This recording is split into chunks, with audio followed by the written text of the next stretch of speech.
Assalamualaikum warahmatullahi wabarakatuh, sobat sosial dan para penerima bantuan sosial. Hari ini saya tidak sendiri, tapi bersama dengan kawan-kawan pendamping program Keluarga Harapan. Akan ada informasi menarik kaitannya dengan PKH. Jadi KPM wajib tahu apa informasinya, maka ikuti terus video berikut ini.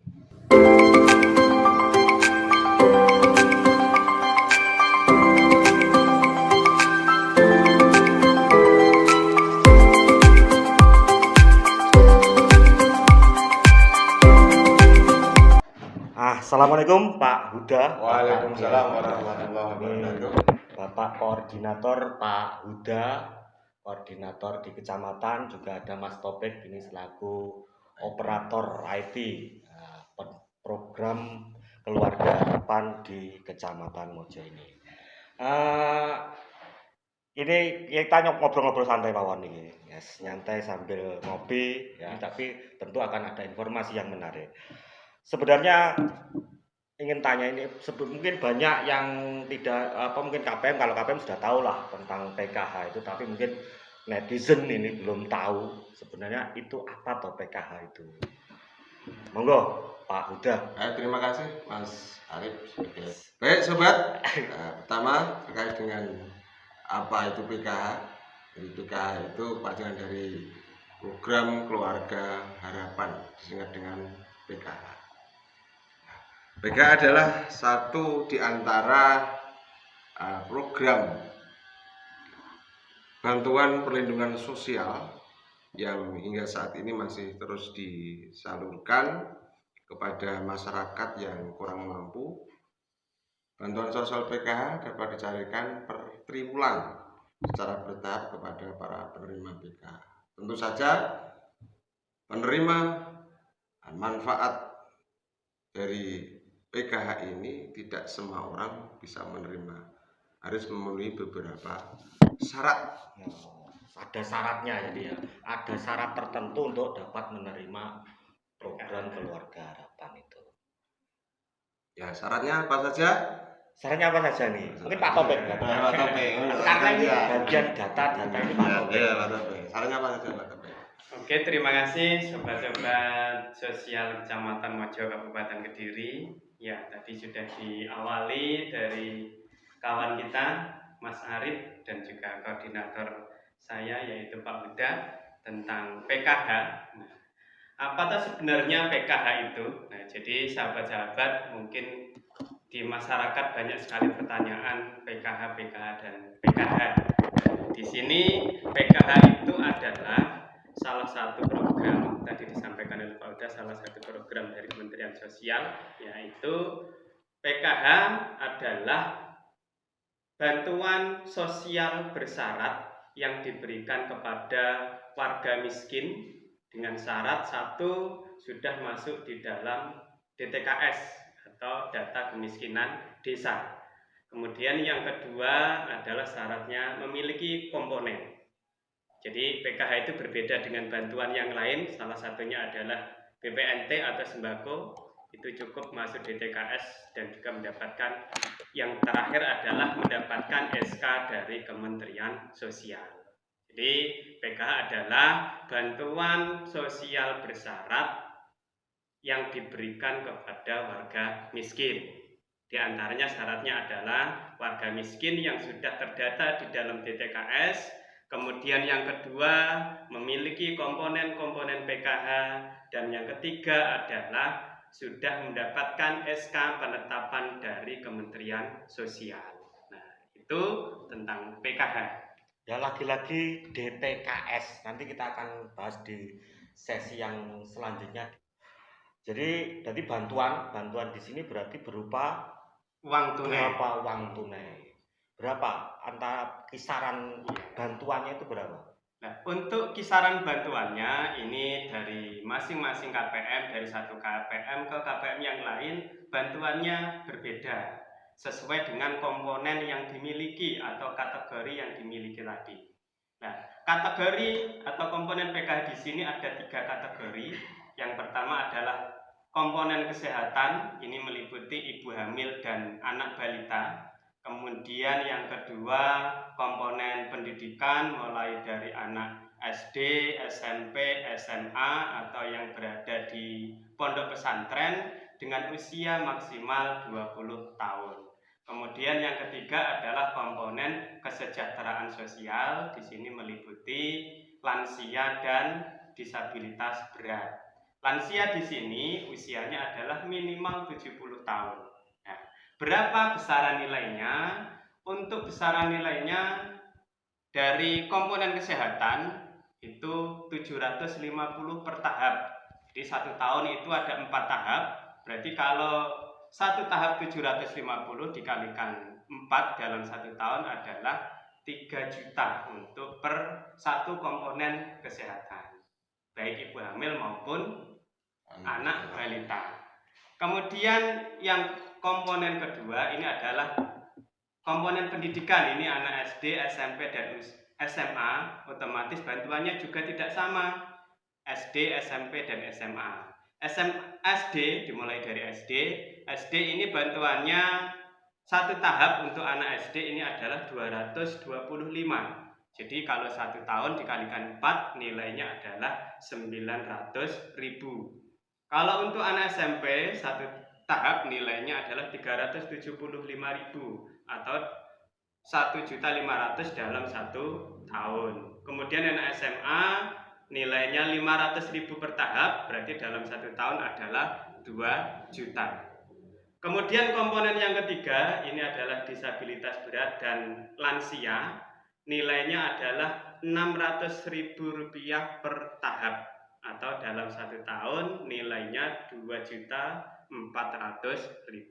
Nah ini untuk kisarannya. Salah dua tanggal. Jadi nanti ada catatannya di deskripsi, bisa dilihat di deskripsi. Tapi yang intinya adalah masing-masing keluarga penerima manfaat PKH itu berbeda-beda ya, bantuannya. Berarti uangnya nanti terdapatnya berbeda-beda itu tergantung komponennya. Betul. Ya. Tapi begini, kalau ada pertanyaan begini, saya punya anak tapi kok gak dapat bantuan, belum dapat bantuan, misalkan tidak sama, atau kalau saya rinci itu kurang sama, itu bagaimana Pak? Itu sudah menjadi KPM-PKH ya, tentunya. Ya. Kalau apa ada batasannya, mungkin misalkan anaknya 3 nih, cuma dapatnya cuma berapa gitu maksudnya? Ya, ini kebetulan Mas Arif, jadi kalau untuk PKH ini memang dari tahun ke tahun ini sering mengalami perubahan, utamanya adalah kaitan dengan kategori yang mendapatkan bantuan.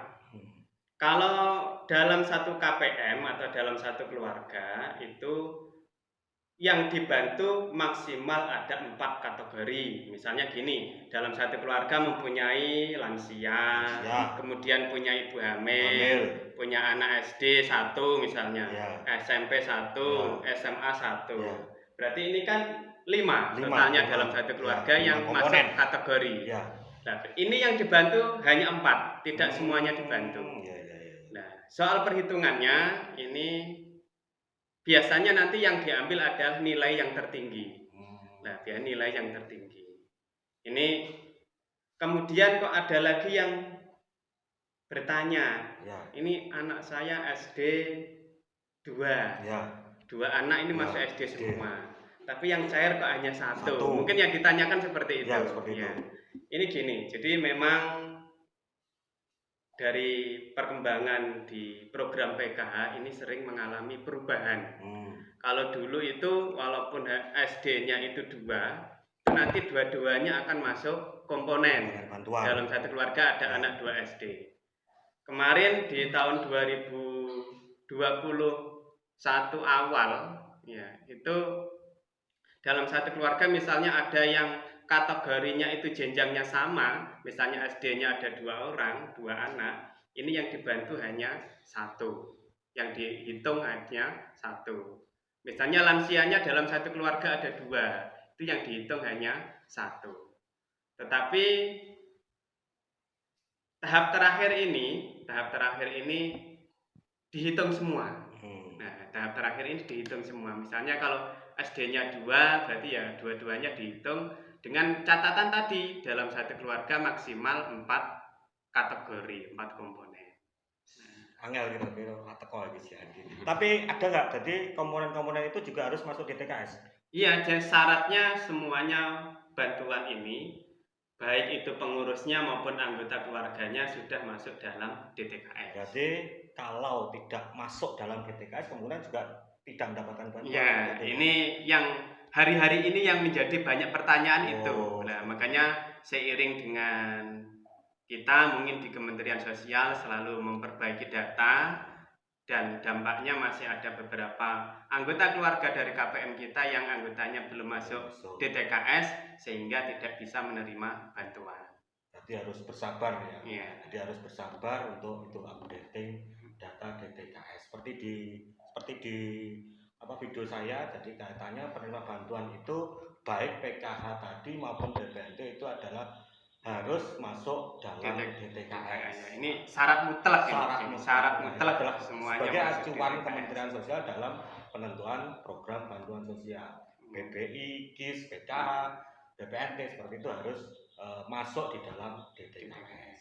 Ya mungkin nambah ini masih kurang, artinya dari sudah PKH itu apa, kemudian persyaratannya apa, kemudian haknya sudah, nah kewajibannya ini belum kita sampaikan. Oh iya. Kewajiban, jadi para penerima PKH juga harus ada kewajiban. Ada kewajiban ya harus dilakukan. Kalau tidak dilakukan ini gak cair Nah, gitu. ini. Makanya para KPM Ini penting berarti Ini harus penting. memenuhi kewajibannya, tidak hanya Kewajiban. menuntut haknya aku dapat bantuan, Iya. aku dapat bantuan, tidak seperti itu ya. Iya. Enggak, udah. Tidak. Jadi makanya ada kewajiban yang Kewajiban. harus dilakukan. Kewajiban bagi dari beberapa kriteria baik kesehatan, pendidikan dan kesejahteraan sosial. Kalau punya komponen kesehatan, maka dia harus melakukan pemeriksaan kesehatan di bidan. Contohnya adalah Ibu hamil harus harus diperiksa. Jadi nanti dudone kartu ibu hamil. Iya, harus terdaftar di data kesehatan. Dengan tahu lah sing hamil. Ya. Ini bukan hanya tahu, ini sering mendapatkan laporan. Harus kewajibannya itu. Kewajiban itu kemudian ketika anak usia dini juga Harus kesehatan. posyandu. Makanya hari ini kenapa oleh dari berbagai pihak diwajibkan untuk vaksin ya ini. Ya. Ini sebagai kewajiban penerima ini Penerima manfaat manfaat bantuan ini dalam lingkup kesehatan, maka ini supaya harus vaksin supaya imun ya, Imun. kekebalan tubuh kita dan keluarga kita bisa menghadapi virus corona ya kan Pak ya. Nah, kemudian untuk komponen yang pendidikan, begitu juga pendidikan ya harus terdaftar di sekolah, ya, di SD, ya, masuk terus absensinya itu terus kemudian di cross check terus, evaluasi terus, kemudian di SMP begitu juga SMP, kemudian di SMA, kemudian di kesejahteraan sosial begitu juga. Kemudian juga tidak kalah pentingnya kewajibannya lagi adalah para KPM itu harus mengikuti pertemuan kelompok.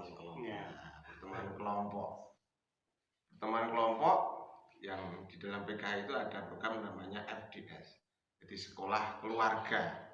FDS Family Development Session Session. atau bahasanya di masyarakat itu sekolah PKH. Sekolah PKH. Ya, sekolah Jadi keluarga. wajib ikut FDS sekolah PKH. Maka ketika ada KPM yang tidak mau melakukan kewajibannya, bisa memilih mengundurkan diri secara baik-baik.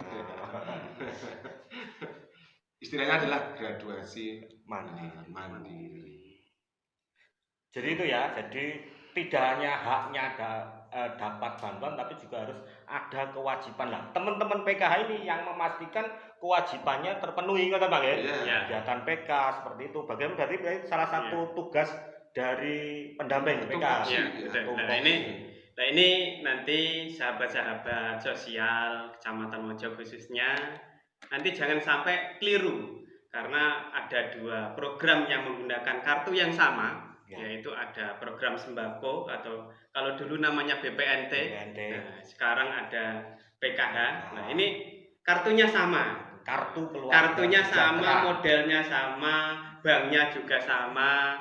Nah, ini kadang kalau ada laporan pasti yang karena pendamping PKH itu lebih banyak daripada pendamping BSP atau pendamping sembako, maka setiap ada kendala pasti yang dilapori itu adalah pendamping PKH. Nah, ini nanti sahabat-sahabat sosial Kecamatan Mojo jangan keliru. Jadi ada 2 bansos, ada 2 program bantuan sosial dengan itu adalah kartu yang sama. Dengan kartu yang sama, tetapi pendampingnya ini beda.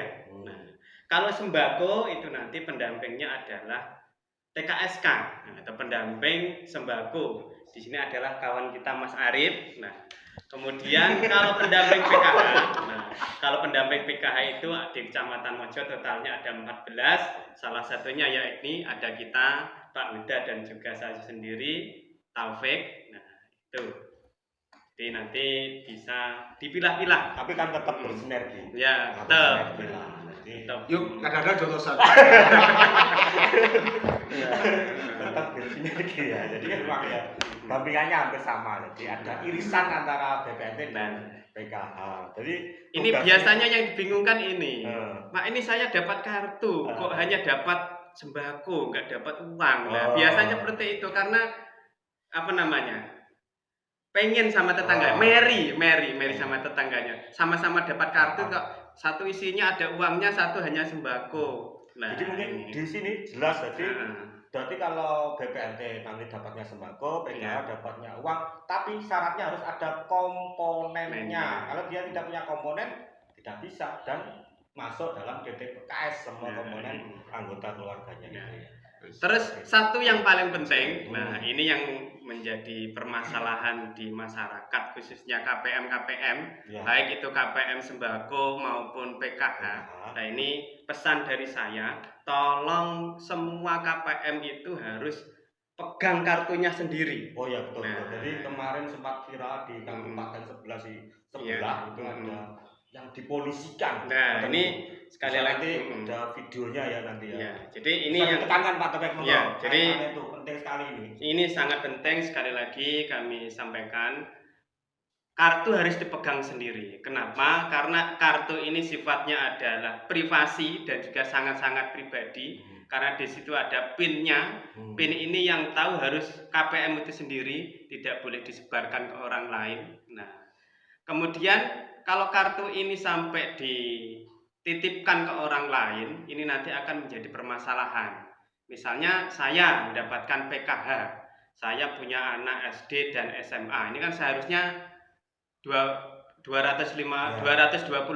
ditambah 500 berarti 725.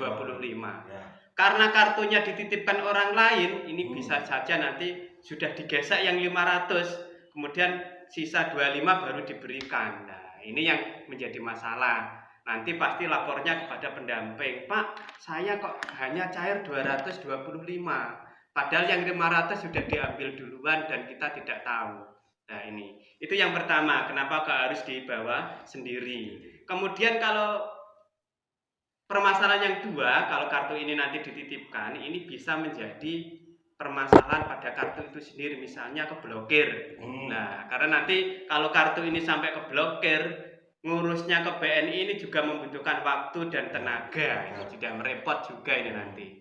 Jadi sekali lagi pesan saya sesuai dengan pesan dari Bu Menteri, Bu Risma, kartu harus dipegang sendiri, tidak boleh dititipkan ke siapapun, baik itu warung, tetangga, bahkan sampai ke pendamping itu juga tidak boleh. Ketua kelompok juga tidak boleh pegang kartu, harus dibawa KPM-nya masing-masing.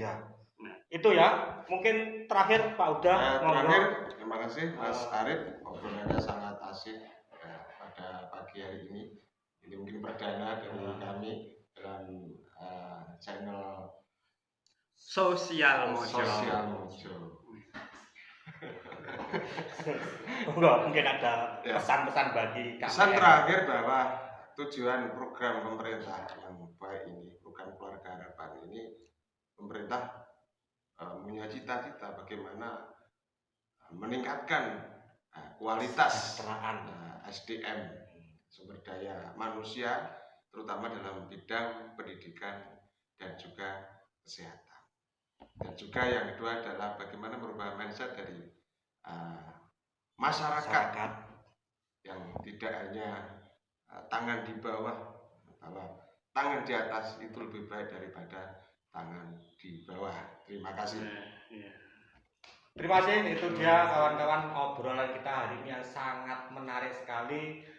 Mudah-mudahan ini bermanfaat bagi Anda semua, dan kalau video ini bermanfaat silahkan di-share dan klik like, subscribe, dan bunyikan loncengnya agar Anda mendapatkan informasi lebih. Salam dari saya buat keluarga dan orang yang Anda kasih. Assalamualaikum warahmatullahi wabarakatuh.